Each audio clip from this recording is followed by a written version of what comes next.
نبی صلی اللہ علیہ وسلم کا فرمان ہے من تشبہ بقوم فہو منہم، کہ جو بھی کافروں کے مشابہت کرتا ہے، ان کے طور طریقے، ان کی شکل و صورتیں، ان کی طرح کے کام کرتا ہے، آپ ماتے فہو منہم، وہ ان میں سے ہے۔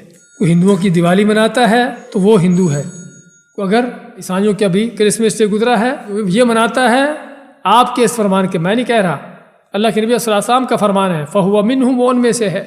اور کوئی کافروں کے اس طرح کے خاص طور پر ان کے جو دینی تہوار ہیں، کافروں کے ویسے تو ہمیں دنیاوی طور پر بھی کافروں کی شکل و شباہتیں، ان کے کلچر، ان کے طور طریقے اختیار کرنے سے منع کیا گیا ہے، لیکن اگر وہ چیز دین کی ہے، ان کے دین کا حصہ ہے، تو ایسی چیز کرنا تو کفر ہے، صرف گناہ نہیں بلکہ اور بہت بری وارننگ ہے، فہو منہم، وہ ان میں سے ہے۔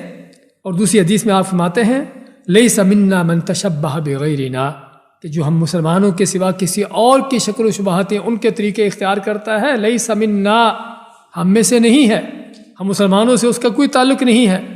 پھر فرماتے ہیں خاص طور پر لا تشبہوا بیہود والنصارى، کہ یہود و نصارہ کی مشابہت اختیار نہ کرو۔ ترمذی کی حسن حدیث ہے، اور یہ ساری حدیثیں جو آپ کو ذکر کریں ساری حدیثیں صحیح ہیں۔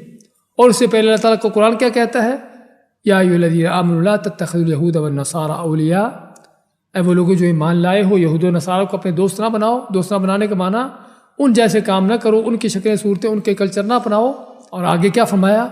وَمَن يَتَوَلَّهُم مِّنكُمْ فَإِنَّهُ مِنْهُمْ، اللہ ماتا ہے کہ جو ان سے دوستیاں لگاتا ہے، ان جیسے کام کرتا ہے، فَإِنَّهُ مِنْهُمْ، ان میں سے ہے۔ اس لیے یہ موضوع بڑا خطرناک ہے جسے ہمیں سمجھنے کی ضرورت ہے۔